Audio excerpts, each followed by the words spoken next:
السلام علیکم ورحمۃ اللہ وبرکاتہ۔ الدرس السابع والخمسون۔ آج کا ہمارا خلاصۃ النحو کا سبق ہے تنوین کا بیان۔ تنوین نوانا ینون تنوین، یہ باب تفعیل کا مصدر ہے تنوین، ٹھیک ہے، جو نون کلمے کی آخری حرکت کے تابع ہو اور تاکید کے لیے نہ ہو۔ جو تاکید کے لیے نون ہوتی ہے اسے کیا کہتے ہیں؟ نون تاکید ثقیلہ اور نون تاکید خفیفہ، وہ تاکید کے لیے ہوتی ہے، اور جو تاکید کے لیے نہ ہو اسے تنوین کہتے ہیں۔ جیسے قلمن، دیکھ رہے ہیں آپ، یعنی یہ حرکت کے تابع ہوتی ہے، جو نون کلمے کی آخری حرکت کے تابع، تو یہ آخری حرکت کے نون تابع ہے، یہ آخری حرکت کے نون کیا ہے؟ تابع ہے، تو یہ تنوین کہلاتی ہے۔ جیسے دواتن، قلمن، کتابن۔ تنوین کی 5 قسمیں ہیں، ٹھیک ہے۔ تنوین تمکن، تنوین تنکیر ہے، عوض ہے، مقابلہ ہے، ترنم ہے، یہ 5 اقسام۔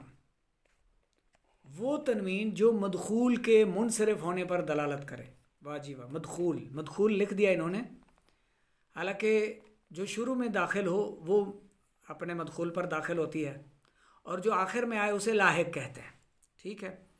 خیر، وہ تنوین جو مدخول کے منصرف ہونے پر دلالت کرے، یعنی جس پر وہ لاحق ہے، جس پر اس کے منصرف ہونے کی دلالت کرے۔ جیسے رجل ہے، ٹھیک ہے، رجل، صالح، قائم۔ تو جو یہ تمکن ہے نا، تمکن یہ کیا ہے؟ تمکن یتمکن، متمکن، قدرت والا ہونا، طاقت دینا، اس میں متمکن اور غیر متمکن سمجھ لیں، ٹھیک ہے۔ متمکن وہ ہوتا ہے جس پر تنوین ہوتی ہے، بس یہ وہ تنوین ہے، تنوین تمکن، کہ جو منصرف پر آتی ہے، غیر منصرف پر نہیں آتی۔ جس پر لاحق ہوتی ہے نا، یہ تو یوں سمجھ لے کہ وہ منصرف ہوتا ہے، تو یہ تنوین تمکن پر آتی ہے، اور اسم پر آتی ہے تنوین۔ یہ تقریباً پہلی 4 جو ہیں یہ اسم پر ہی آتی ہیں۔ اچھا جی، دوسری ہے وہ تنوین جو مدخول کے غیر معین پر دلالت کرے، جیسے سہن، یہ اصل میں ہے اسکت، اس کا مطلب ہے اسکت، یعنی خاموش رہو، یعنی یہ کسی کو بھی کہا جا سکتا ہے، یعنی اس نے کوئی خاص فرد کو معین نہیں کیا۔ سہن، ساہن، ٹھیک ہے، اسکت۔ وہ تنوین جو مدخول کے یعنی جس پر لاحق ہوئی اس کے غیر معین ہونے پر دلالت کرے، وہ تنوین تنکیر کہلاتی ہے۔ تنوین عوض وہ تنوین جو مضاف الیہ کے بدلے میں آتی ہے۔ عوض معنی بدلہ، یعنی مضاف ہوتا ہے اور آگے مضاف الیہ کی جگہ پر تنوین آ جاتی ہے، جیسے یومئذ، ٹھیک ہے، یہ مضاف الیہ کے بدلے میں آتی ہے۔ یومئذ، یومئذ کان کذا، یومئذ، یہ ایک بحث ہے، پوری ترکیب کی جاتی ہے، ٹھیک ہے۔ تو یہ تنوین کون سی ہے؟ عوض، کہاں آتی ہے؟ مضاف الیہ کے بدلے میں۔ جیسے یہ دیکھیں، مررت بکل، یہ اصل میں کیا تھا؟ بکل واحد۔ تنوین مقابلہ وہ تنوین جو جمع مؤنث سالم میں آتی ہے، جیسے مسلمات، صالحات، ٹھیک ہے، شاجرات، یہ تنوین مقابلہ کہلاتی ہے۔ تنوین ترنم یہ وہ تنوین ہے جو اشعار پر آتی ہے، ٹھیک ہے،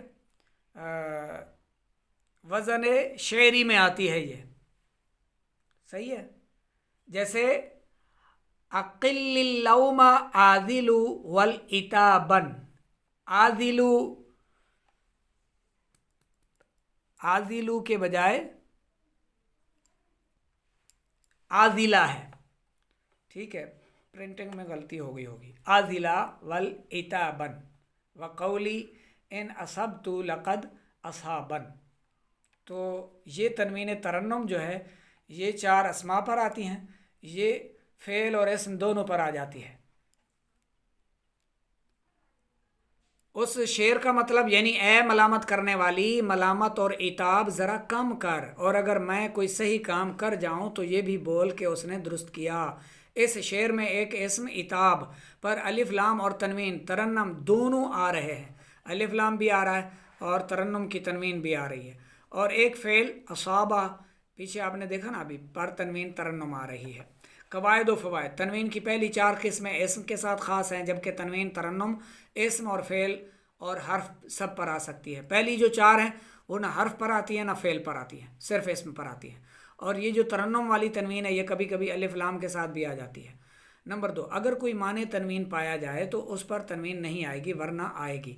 اچھا جی، ایک اور اصول مل گیا آپ کو، اگر کوئی معنی تنوین مل جائے، معنی روکنے والا، منع کرنے والا، ٹھیک ہے، اگر کوئی سبب پایا جا رہا ہو معنی تنوین کا تو پھر وہاں پر تنوین نہیں آئے گی ورنہ اس اسم پر تنوین آ جائے گی۔ موانع تنوین 5 ہیں، کون کون سے ہیں؟ الف لام کا ہونا، الف لام ہوگا تو آگے تنوین نہیں آئے گی، یہ معنی تنوین ہے موانع، ٹھیک ہے۔ مضاف ہونا، جیسے قلم زیدن، اب یہ مضاف ہے تو قلم نہیں ہو سکتا، تنوین اس پر نہیں آ سکتی، مضاف ہونے کی صورت میں نہیں آئے گی، الف لام داخل ہونے سے نہیں آئے گی۔ غیر منصرف ہونا، جیسے احمد، یہ غیر منصرف ہے تو غیر منصرف پر تنوین نہیں آتی، کیونکہ ابھی ہم نے سبق میں بھی پڑھا، شروع میں جو تمکن کو پڑھایا ہم نے، وہ آتی منصرف پر ہے، ٹھیک ہے، غیر منصرف پر تنوین نہیں آتی۔ چوتھا مبنی ہونا، ہوا، ہما، ہم، جیسے یہ ضمائر ہیں، یہ ساری یہ کیا ہیں؟ مبنی ہوتی ہیں، ان پر بھی تنوین نہیں آتی۔ علم کا ایسے علم معاف کیجیے گا، علم کا ایسے ابن یا ابنتن سے موصوف ہونا جو ایک اور علم کی طرف مضاف ہو، جو دوسرے کسی اسم علم کی طرف مضاف ہو تو پھر وہاں پر بھی تنوین نہیں آئے گی۔ یہ موانع ہیں، یعنی یہ وجہ ہیں تنوین لانے کی۔ جاء زید بن بکرن، زیدن نہیں آیا، کیوں نہیں آیا؟ اسم علم کے ساتھ ابن آ گیا ہے اور یہ دوسرے اسم علم کی طرف مضاف ہے، یہ مضاف ہے دوسرے اسم علم کی طرف، تو اس وجہ سے اس پر تنوین نہیں آ سکتی، موانع موجود ہے۔ ذہبت ہند بنت خالد، ٹھیک ہے، اب ہندو کے آگے کیا آ گیا؟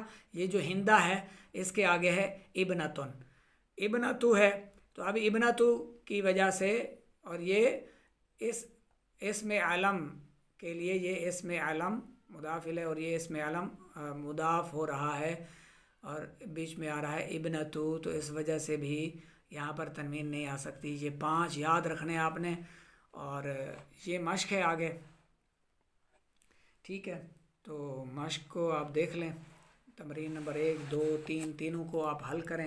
پہلے آپ قاعدے اور قوانین کو اچھی طرح سے یاد کریں، جب آپ کو قوانین اچھی طرح سے یاد ہو جائیں گے نا تو پھر آپ کے لیے تمرین کو حل کرنا کوئی مشکل کام نہیں ہوگا۔ جیسے دیکھیں فضلنا بعدهم علی بعد، اس پر تنوین آ گئی، یہ بعد اسم ہے نا، یہ بھی اسم ہے، ٹھیک ہے، یہ بھی اسم ہے، یہ بھی اسم ہے، اس پر تنوین آ گئی، اس پر کیوں نہیں آئی؟ کیوں نہیں آئی؟ کیونکہ اس پر موانع تنوین کوئی موجود نہیں تھا جو تنوین کو روکتا، تو اس پر آ گئی تنوین، صحیح ہے۔ اور یہ مضاف ہے، ضمیر مضاف الیہ ہے، صحیح ہے، یہ بھی اسم ہے، یہ نا بھی اسم ہے، ٹھیک ہے، تو اس وجہ سے مررت بزید العالم، اب یہاں پر تنوین کیوں آئی ہے، یہاں پر کیوں نہیں آئی؟ تو یہ پیچھے اگر آپ قواعد یاد کریں گے نا تو یہ سارا آپ کے لیے آسان ہو جائے گا، صحیح ہے۔ پیچھے قوانین کو یاد کریں اور پھر یہ جو تمرین ہے یہ حل کر کے مجھے چیک کروائیں، صحیح ہے۔ جزاک اللہ خیر، السلام علیکم ورحمۃ اللہ وبرکاتہ۔